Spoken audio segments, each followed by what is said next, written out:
Assalamualaikum warahmatullahi wabarakatuh. Waalaikumsalam warahmatullahi wabarakatuh. Alhamdulillah wa syukurillah, la hawla wa la quwata illa billah. Asyhadu an la ilaha illallah wa asyhadu anna Muhammadar Rasulullah. Allahumma shalli ala Muhammad wa ala ali Muhammad kama shallaita ala Ibrahim wa ala ali Ibrahim fil alamin innaka Hamidum Majid. Alhamdulillah,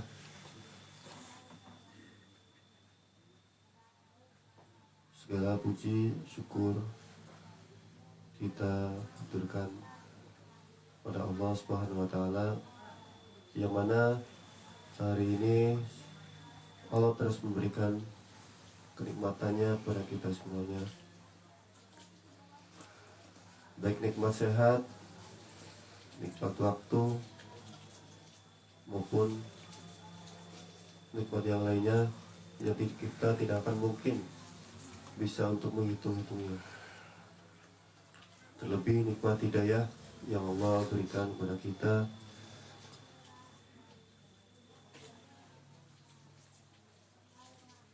Salawat salam semoga terlimpah dan tercurah kepada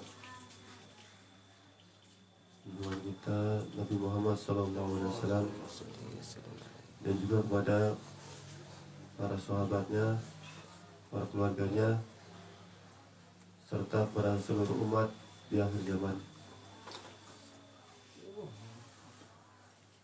Rekan-rekan semuanya, baik yang ada di rumah maupun yang ada di Masjid Al-Mahdi,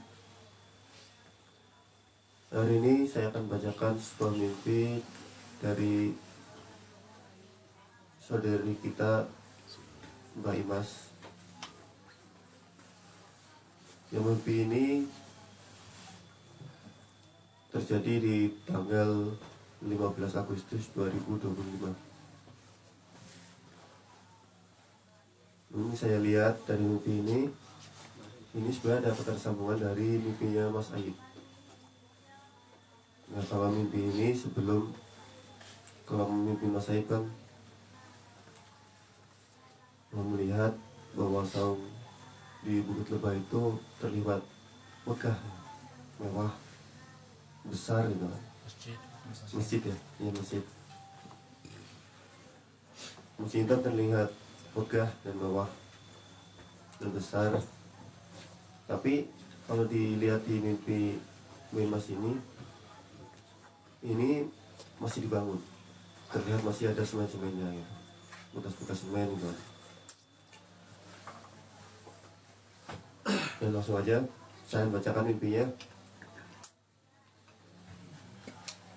Di tanggal 15 Agustus 2025 siang hari sekitar pukul 12 lewat atau 12 siang, jam 12 siang, saya tertidur di saung Ahwat di Tanah Ujlah. Anak saya datang untuk mengajak saya makan, namun saya menjawab, ya nanti saya akan nyusul. Berarti anaknya suruh duluan ya. Setelah itu saya kembali terlelap, tidur lagi nih. Tidur lagi dan bermimpi. Saya bangun dan berjalan menuju Masjid Al-Mahdi di Bukit Lebah untuk makan. Jadi makanya dalam mimpi.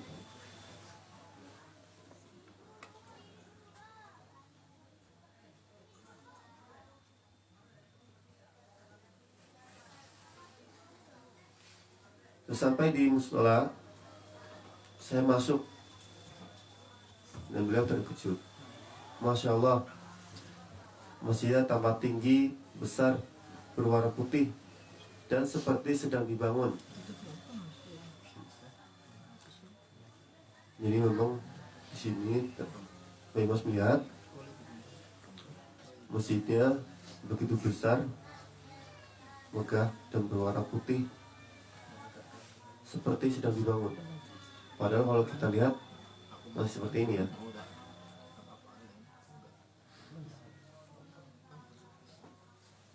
masih banyak sisa semen dan bekas-bekas pembangunan yang belum kering. Jadi memang sedang dibangun karena masih banyak sisa-sisa semen dan bekas-bekas bangunan seperti mungkin kayu ataupun bata-bata ya, bata ataupun bahan-bahan yang lainnya, pasir itu. Di sana saya duduk di pinggir dinding di masjid ya. Di tengah masjid itu ada meja yang sangat besar, panjang dan melingkar, membentuk seperti huruf tertentu. Di atasnya terdapat bermacam-macam makanan kaleng.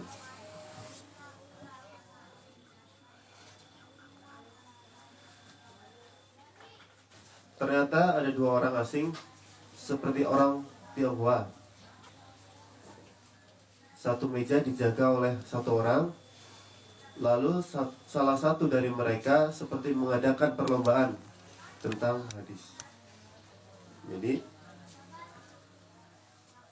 kan di situ ada dua orang asing, yaitu orang Tionghoa. Satu meja dijaga oleh satu orang, dan di situ seperti mau mengadakan perlombaan. Nah, tapi perlombaannya tentang hadis ini. Dia berkata, sebutkan 10 hadis kepadaku. Nah, di sini siapa yang udah hafal 10 hadis? Nah,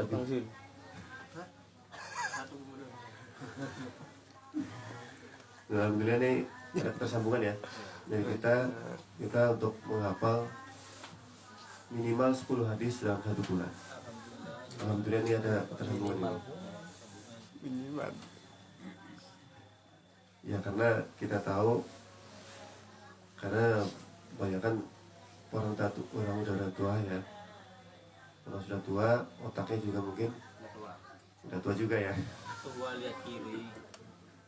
Makanya kalau semua disamain sama anak kecil nggak mungkin gitu. Kalau anak kecil, yang anak-anak itu mungkin satu hari 50 hadis, mungkin gitu kan, mungkin. Ataupun satu minggu 100 hadis ya. Tapi untuk yang golongan tua 10 hadis 1 bulan. Amin. Karena otaknya berbeda ya. Saya tua, tumpul.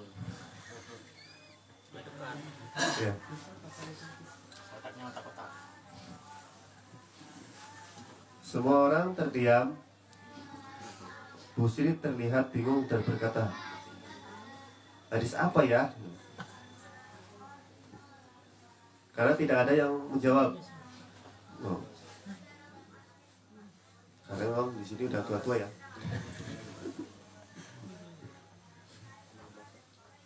Alhamdulillah. Dan lalu saya teringat tentang hadis akhir zaman. Jadi Mbak Mas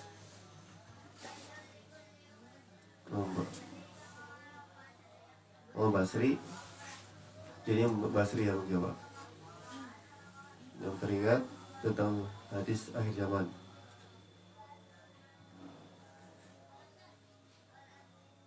Saya pun memberanikan diri untuk bertanya kepada orang Tionghoa itu. Misal, boleh tidak hadis seperti ini? Di akhir zaman akan ada orang yang mempertahankan agamanya seperti menggenggam bara api. Tiba-tiba orang Tionghoa itu duduk di dekat saya dan mendengarkan dengan seksama.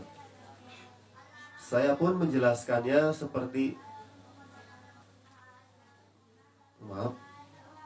Saya pun menjelaskannya supaya ia paham.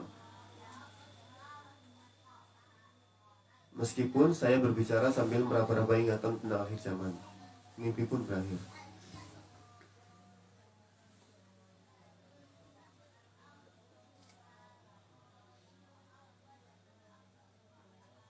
takwilnya? Takwil berdasarkan menurut kitab Ibnu Sirin. Dalam kitab Tabir Al-Ru'ya karya Ibnu Sirin ada beberapa poin kunci yang relevan. Yang pertama yaitu tidur di siang hari lalu bermimpi. Ibnu Sirin menyebutkan bahwa mimpi di siang hari bisa menjadi ru'ya shodiqoh apabila datang dengan kejernihan hati, sedang suci dari hadas, dan tidak bercampur dengan khayalan dunia. Karena Tahimas langsung tidur dan kemudian mengalami mimpi yang jelas, ini cenderung masuk ke dalam mimpi yang bersifat hakiki.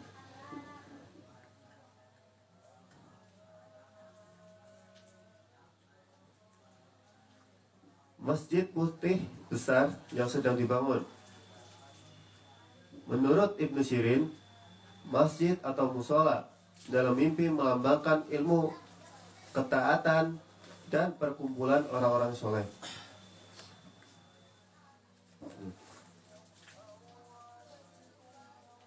Warna putih dalam mimpi menunjukkan kebersihan hati, kemurnian niat, dan hidayah.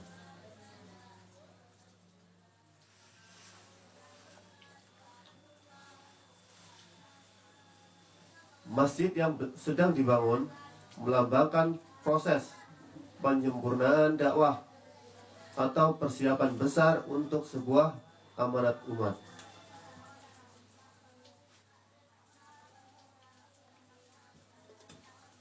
Jadi memang kita tuh dipersiapkan untuk nanti bakalan umat banyak. Makanya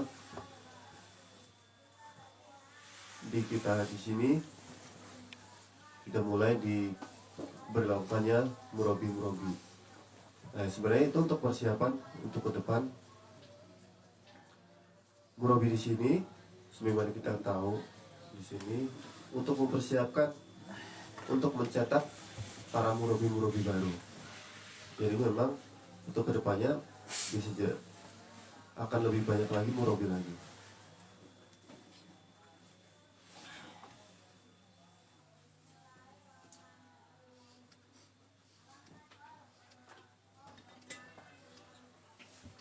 Meja besar melingkar dengan makanan kaleng. Meja besar sama dengan forum ilmu atau majelis. Bentuk melingkar sama dengan kesatuan, persamaan kedudukan, dan musyawarah. Makanan kaleng sama dengan bekal yang tahan lama, melambangkan ilmu dan hikmah yang akan bertahan di masa sulit akhir zaman. Jadi ini sejalan dari yang tadi ya. Makanan kaleng untuk bekal akhir zaman dan dengan hadis tentang akhir zaman juga.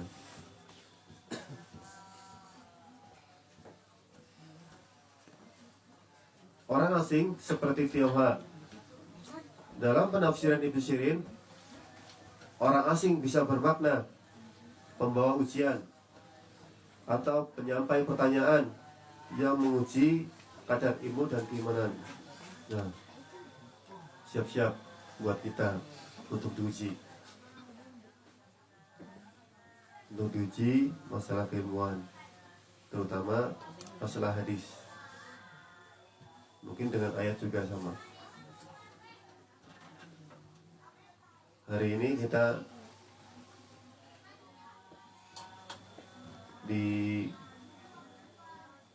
dianjurkan untuk hafal 10 hadis. Mungkin untuk suatu saat kita bakal diuji dari hafalan-hafalan kita, seperti apa pemahaman kita dan untuk bagaimana untuk menjelaskannya. Di samping dari hadis-hadis, mungkin ada dengan ketersambungan mubasyirat yang ada. Terutama kalau kita lihat kan mubasyirat yang banyak relevan dengan yang relevan dengan hadis-hadis akhir zaman adalah mimpi-mimpi dari Muhammad Qasim. Tapi tidak juga dari Muhammad Qasim, akan tapi dari umat yang muslim lainnya juga banyak juga yang ada ketersambungannya. Karena nama mubasyirat di akhir zaman itu saling berkaitan.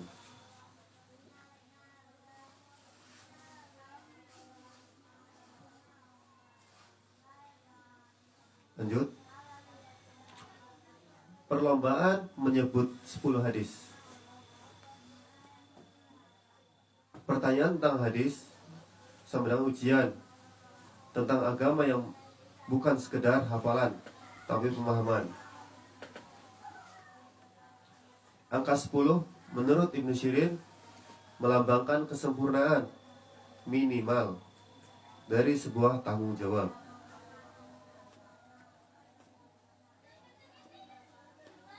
Hadis menggenggam bara api,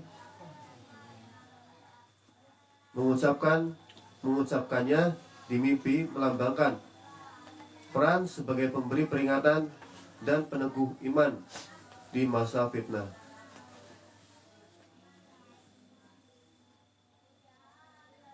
Dalil Quran yang terkait tentang masjid sebagai pusat hidayah, hanyalah yang memakmurkan masjid-masjid Allah ialah orang-orang yang beriman kepada Allah dan hari kemudian, mendirikan sholat, menunaikan zakat, dan tidak takut kepada siapapun selain kepada Allah. Quran Surat At-Taubah ayat 18. Tentang ujian ilmu, dan sungguh akan kami uji kamu sehingga kami mengetahui orang-orang yang berjihad dan bersabar di antara kamu, dan kami akan membuktikan berita tentangmu. Quran Surat Muhammad ayat 31. Dan memang kita semua pasti akan diuji sama Allah.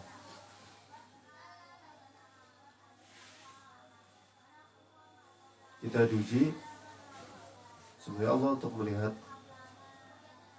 untuk membuktikan apa kita benar-benar beriman dan berjihad di jalan Allah. Makanya kita harus siap-siap, sabar, tawakal dari hati kita dan semuanya.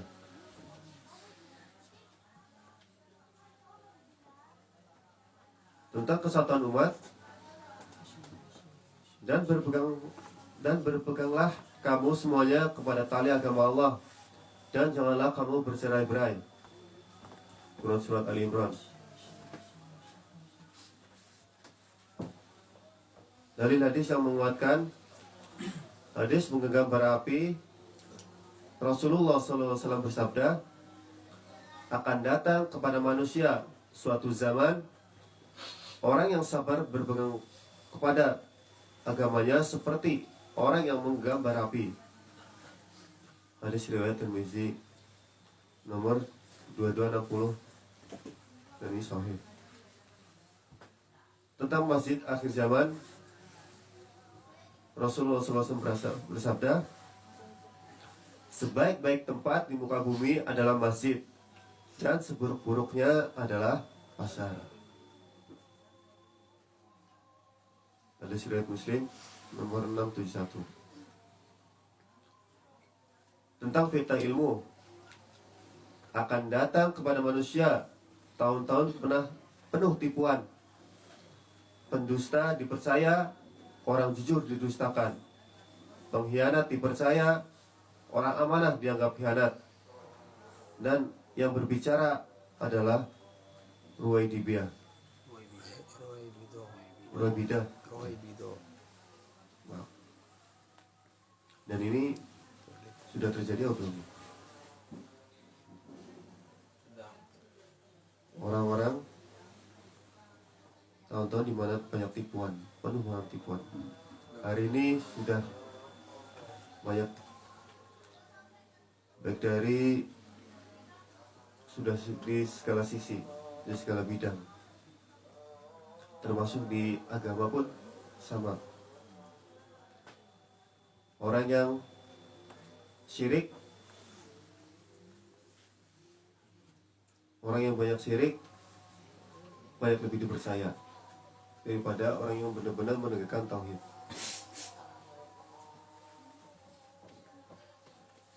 Orang yang dengan modal jubah, sorban lebih dipercaya daripada orang yang biasa. Padahal orang-orang yang biasa mendapatkan mubasyirat dari Allah. Tapi yang di luar sana, yang banyak mengatakan ini itu sumbernya tidak dari mimpi yang benar dari Allah, lebih dipercaya. Malah banyak pengikutnya ya. Itu. Dan begitu pun banyak di kantor-kantor orang yang, apalagi kita tahu di sini ya, di negara Konoha ya, banyak anggota-anggota, pimpinan-pimpinan yang tidak amanah. Dan ini bentar lagi, ini yang akan banyak memicu huru hara ke depannya. Semoga Allah terus menjaga kita di sini dari fitnah-fitnah yang ada. Kita lanjut. Analisa dengan mimpi-mimpi sejenis. Mimpi ini mirip dengan beberapa ru'ya yang pernah muncul dalam komunitas Guroba atau Uzlah, di mana yang pertama ada simbol masjid putih besar, proyek besar dakwah yang sedang Allah siapkan. Ada ujian tanya jawab hadis, sama dengan isyarat akan datang masa di mana umat akan diuji pemahaman agamanya, bukan sekedar ibadah lahiriah. Ada tokoh asing, sama dengan bisa melambangkan pihak luar yang kelak akan melihat, menguji, bahkan mungkin memeluk kebenaran Islam. Nah memang, jadi kita harus benar-benar pemahaman hadisnya, bukan sekedar hafal, tapi kita benar-benar paham. Begitupun pemahaman yang lainnya. Jangan hanya sekedar hafal, karena hafalan bisa lupa atau keliru. Kalau paham, insya Allah bisa menjelaskan. Mimpi-mimpi ini biasanya selaras dengan ru'ya yang menunjukkan majelis ilmu akhir zaman yang dipimpin oleh orang-orang terpilih, di mana orang awam bingung, namun sebagian kecil mengingatkan dengan hadis-hadis fitnah. Kategori mimpi yang pertama, ru'ya shadiqah. Ya, karena isinya jelas, konsisten dengan nas syar'i dan memberi peringatan ilmu. Ru'ya jamaah ini belum ya, belum, kecuali mimpi ini dialami juga oleh beberapa orang lain dengan inti yang sama. Tawatur ru'ya bisa jadi jika ditemukan banyak mimpi dari orang berbeda yang bercerita tentang masjid putih besar, majelis ilmu, dan ujian hadis di akhir zaman. Kesimpulan, mimpi Teh Imas ini mengisyaratkan ada proses pembangunan dakwah yang besar, dilambangkan dengan masjid putih yang besar yang sedang Allah siapkan. Akan datang ujian keilmuan dan keimanan dari pihak asing atau non-muslim yang menguji pemahaman umat. orang-orang yang mengingat hadis-hadis fitnah akhir zaman akan menjadi peneguh dan penolong umat.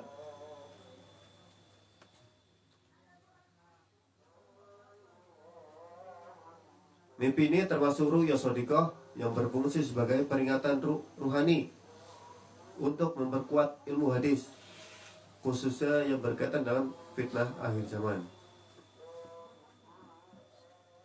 Jadi mimpi ini sebenarnya pengingat untuk kita, bagaimana kita untuk memperkuat